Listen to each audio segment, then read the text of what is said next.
This thing's always in the way.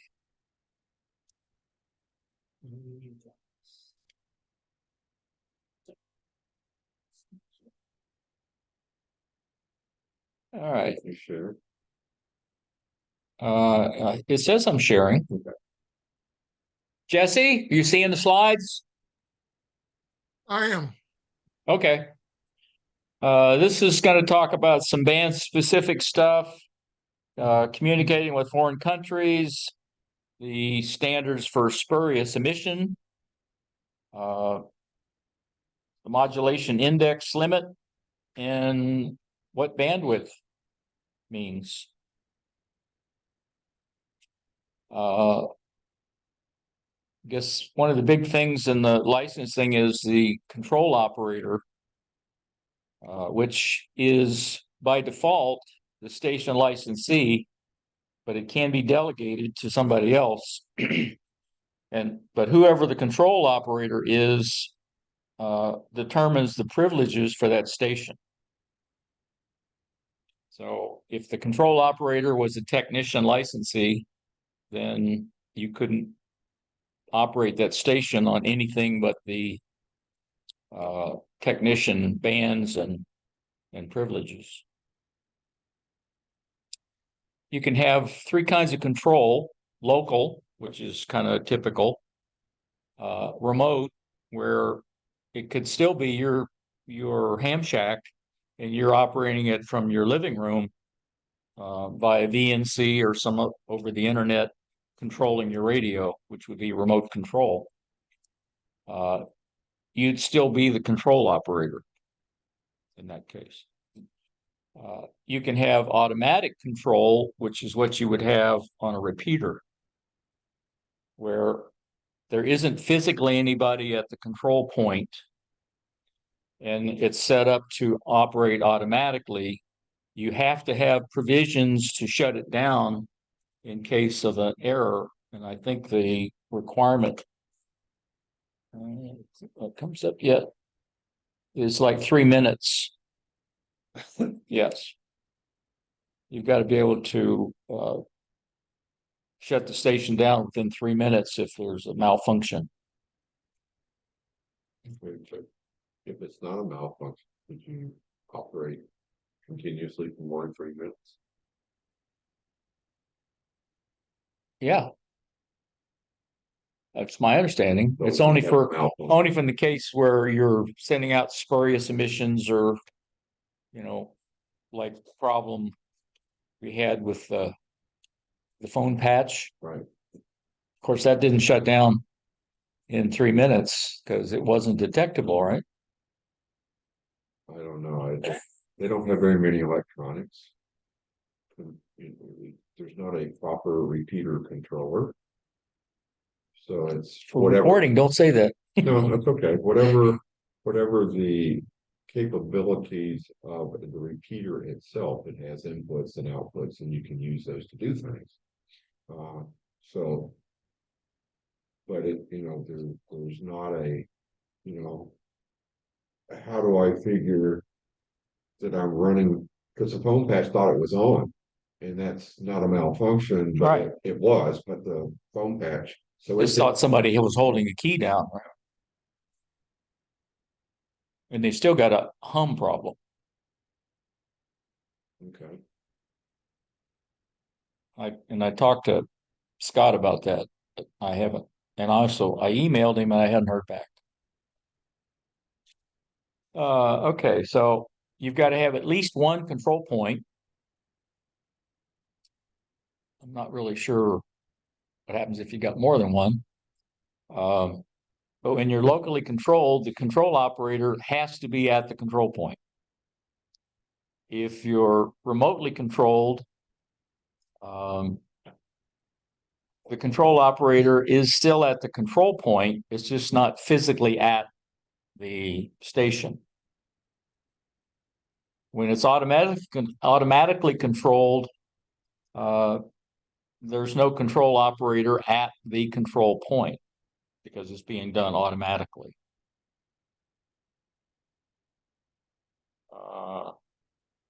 And if you get notified by a regional director that you're transmitting improperly or causing interference, then you have to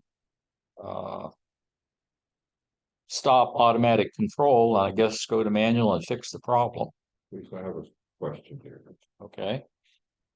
Club station. All right. There's a station trustee or whatever that I think would be called the control operator. But can he pass the control operator function to someone that's present at the club station? And then, I mean, how we operate is that if you're at the club station, you can only operate in the portion of the bands for the highest licensee that's physically present. So like our station trustee is an extra, but as a general, I can't operate an extra if I'm the only one there, or if there's not another person there that's a higher license than my general. Okay. But I think they were kind of inferring repeaters. So a repeater, it wouldn't matter because technician has Right. privileges Right. for the 2 meter, 70 centimeter. But for HF, yes, you're right. It would definitely make a difference. Although, and I guess there are repeaters or automatically controlled stations in the HF bands. I mean, technically you could, I don't know if there's anything around here. 10 meters has repeaters that are outside of novice technician board. Okay. Yeah.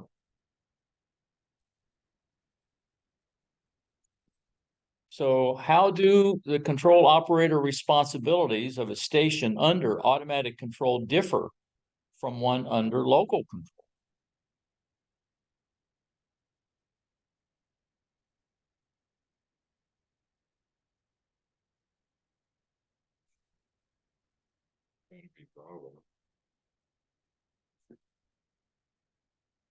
Yeah, because there's always a control operator, whether he's there or not, right?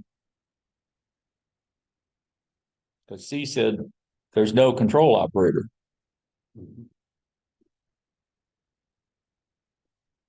D said that control operator is not required to be present at the control point. Right. But So there he's still not a has to be, control operator. I don't know who it is, like in the case of our repeater, who the control operator is. So that's- Maybe it's Kevin, I don't know. That's just changing the term. You say instead of remote, you go to automatic and you only. Yeah, but it's a difference. Remote is still, you've got to be there twiddling the knobs, Right. where nobody's twiddling the knobs on automatic. Telecommand. So if you're within 50 kilometers of the Earth, and we decided there's no satellites that low, right? Not purposely. Or for long. For long, yeah. Orbital decay occurs quickly. Yeah, that could be an exception, but And it, short-lived. yeah, it brings up the malfunction limit for 3 minutes that you have to be able to incorporate in the operation. So what's the maximum permissible duration of a remotely controlled station's transmissions if its control link malfunctions? 3 minutes.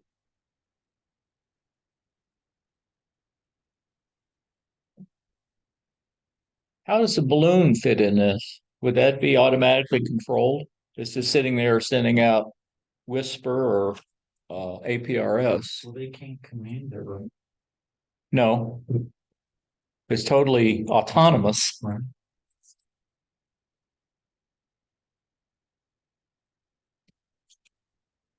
When it's automatically controlled, you don't have to have a control operator at the control point.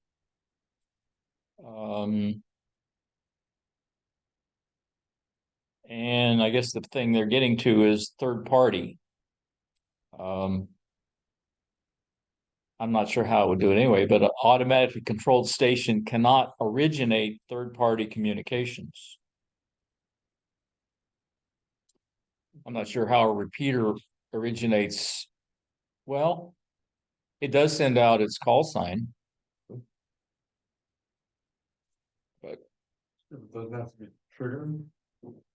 No, it does it every, what, 10 minutes or 15 minutes? Uh, I guess it's 10. That's Yeah. when, and usually they do Morse code, but Right. don't have to. If AI takes over the repeater, it might have trouble. Well, I don't know what they're saying when I hear the Morse code. I mean, it could be third-party communications because I don't understand the code.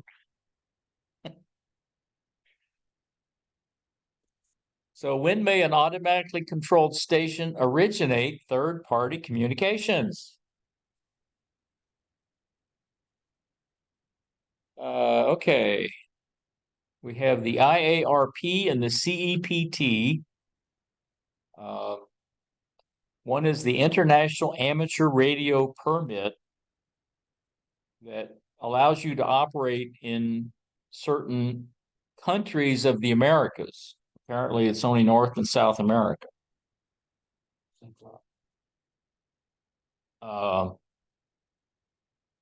assuming, and they didn't define CEPT, would that be maybe non-Americas Europe, I think so. for Europe? There's the Caribbean down in there. The what? Caribbean.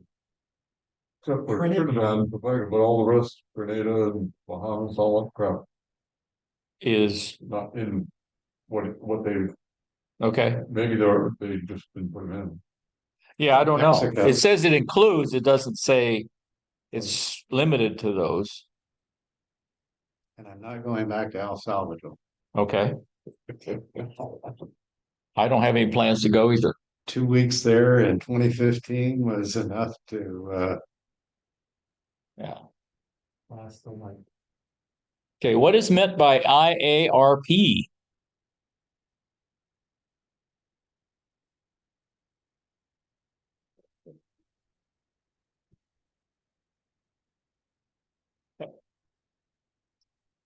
Oh, so here we go. SEPT. Okay.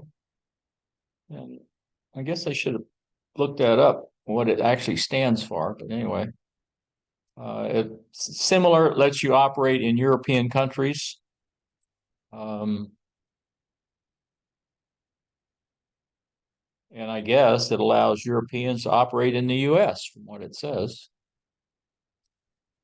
I'm not sure what that meant by the 160 alien amateurs.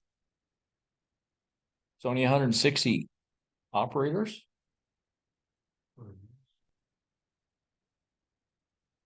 Yeah, that's all. I don't know. But the part to remember is you need to have a copy of FCC Public Notice DA 16-048 if you're going to operate in a foreign country under SEPT. You're supposed to have a copy with you. So which of the following operating arrangements allows an FCC licensed U.S. citizen to operate in many European countries and alien amateurs from many European countries to operate in the U.S.?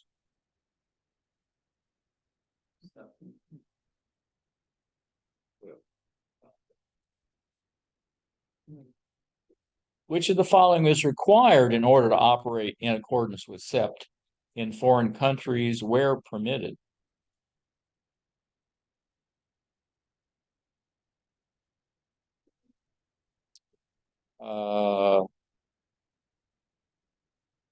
Oh yeah, this is where I love the wording on this. Transmissions to a different country where permitted shall be limited to communications incidental to the purposes of amateur service and to remarks of a personal character. I've never figured out what that really means. You just look for those key words, the personal character and incidental purposes. Which of the following types of communications may be transmitted to amateur stations in foreign countries?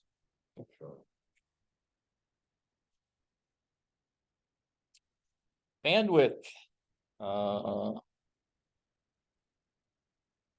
let's see, 60-meter band, we're limited to 2.8 kilohertz. Oh,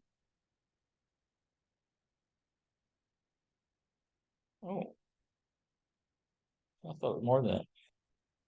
The width of a frequency band outside of which the mean power of the transmitted signal is attenuated at least 26 dB below the mean power of the transmitted signal within the band.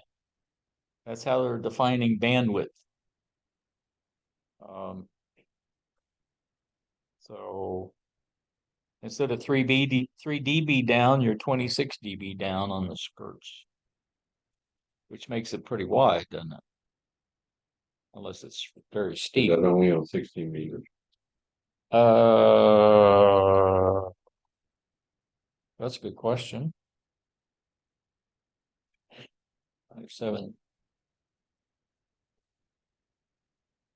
I believe, but I can't confirm. But this question sort of implies the maximum bandwidth for a data emission on 60 meters is. At what level below a signal's mean power level is its bandwidth determined according to FCC rules?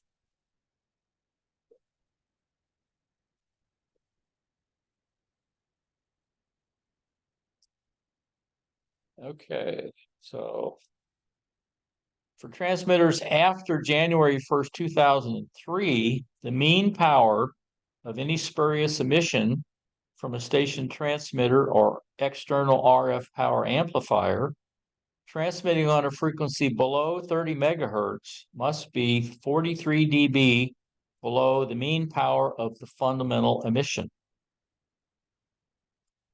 If it's older than 2003, I think it was only 30 some odd dB. So they've kind of tightened that up a little bit. Installed it before 2003, don't uninstall it. Right. Hang on to it. Or I'll stick a label on my transmitter and say it was manufactured before. 1980.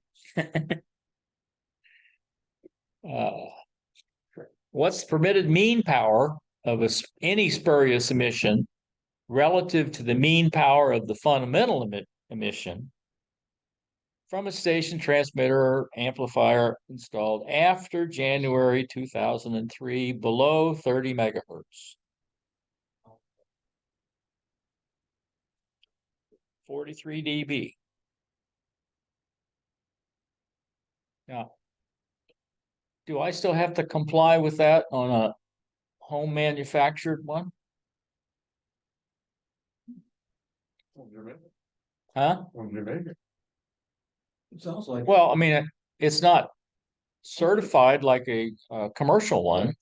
Question. There may be. Yeah, because the question is it's installed.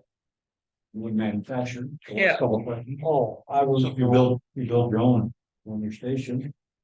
Yeah, well, 2003. I'm trying to determine what my spurious emissions are, and I haven't figured out how to measure it yet. Yeah. Without blowing up my spectrum analyzer. Problem one is, do you even know what your transmitter spurious emission is other than what's rated to be? You know. Well, it's got to be 43 dB down, whatever. Okay. On 10 meters, you're not allowed to do angle modulation. Which would be phase modulation, I believe. I'm not. That's the only thing I can think of that's angle modulation. We can't do it, just can't have a modulation, but that's great enough. Well, okay. And actually, I was surprised to find out that there are some modes where you can have a modulation index greater than 1. I always thought one, above 1 was a problem with harmonics and stuff, but I guess not. So what's the highest modulation index permitted at the highest modulation frequency for angle modulation below 29 megahertz?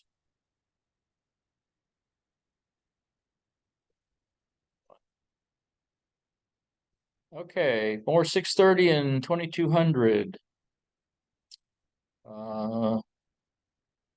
Let's see.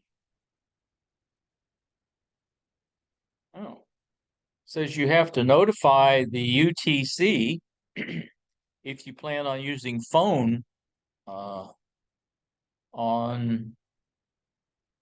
the 630 meter band. And that's partly, I guess we're secondary on that, right? Because power company is primary.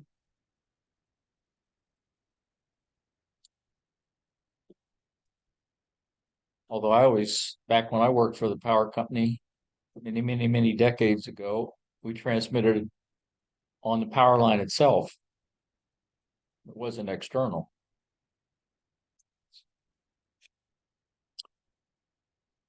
Okay, so you can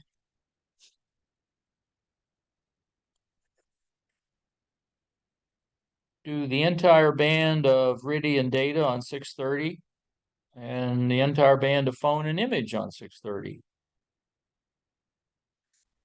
On 2200. More in there about that.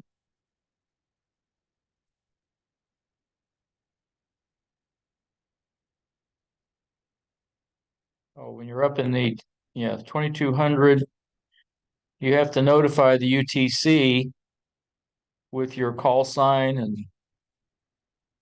band coordinates of the antenna, and you have like a 30-day waiting period before you can operate. So how do you know if utilities in your area are using that scene that gonna let the UTC know? I guess you just have to assume worst case and tell them what you plan to do. Yeah, if you're gonna go on any of those bands, you just gotta notify them. And if they don't respond in 30 days, then free up to it. If they don't tell you no within 30 days. Right. So they just put it in a basket and you have to wait 30 days. And then they'll tell you whether there's a PLC system near you or not. Or within a block. Figure that out. On what portion of the 630 meter band are phone emissions permitted?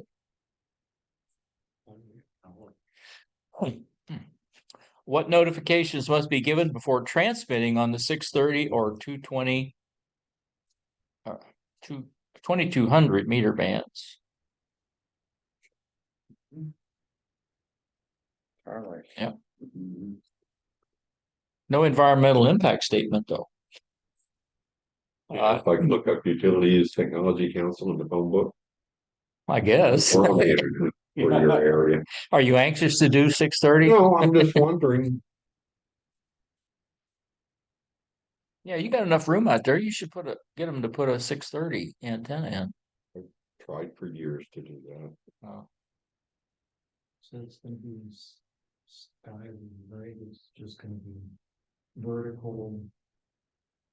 Cause you're not gonna be able to get that massive antenna out very high. Well, I figured a long wire, Compared to the base. do an end fed at 630, right? Maybe you could string it across the valley. Was that a kilometer or two? You could string it across the valley. A real big beam with a very large rotator motor. Yeah. How long must an operator wait after filing a notification, blah, blah, blah, blah? 30 days. That answers the question. The UTC tells you whether you're within a kilometer or not.